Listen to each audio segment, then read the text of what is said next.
by launching India's first satellite into the orbit. Failure to success. It was finally time for the launch. We had worked for 7 long years for this moment.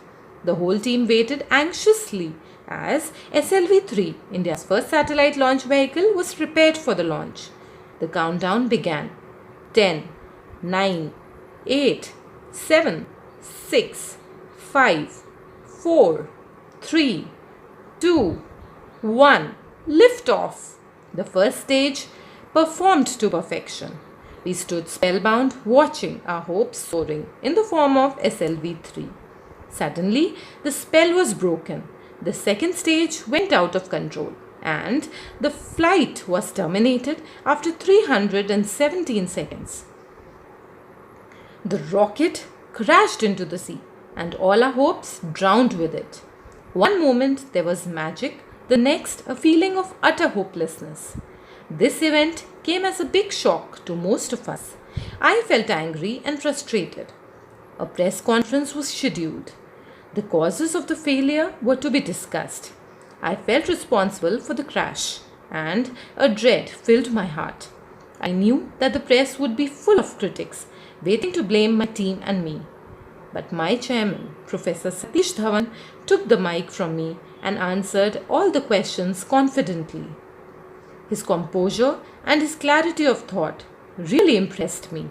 He said, "These are very complex missions. We have to find out what went wrong, correct it, and then make sure that it's not repeated." He also added, "I am confident that in exactly a year's time, we can successfully place a satellite in orbit." His last sentence made my heart soar. I had hardly slept for the past week, and I went straight to my room and fell on my bed. Exactly 1 year later, on 18th July 1980, the whole nation was watching us again. It was time for the launch that was going to change the future of Indian space program. In the early hours of the day, SLV-3 lifted off.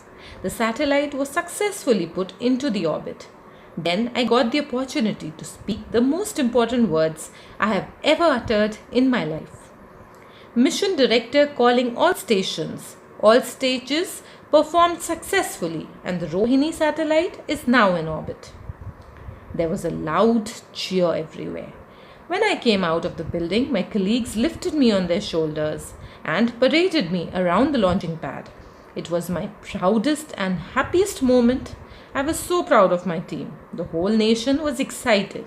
India had made its entry into the small elite group of nations that possessed satellite launch capability. Every newspaper carried headlines of the event. A press conference was held once again, and I requested Professor Satish Dhawan to address it. But this time, he turned the mic towards me and let me face the questions. He knew how hard I had worked for the project and thought I should be given the privilege of facing the press. That day, I learned how a leader guides his team, taking the blame when faced with failure and sharing the praise in the event of success. I hoped that someday I could also support my team in the same way.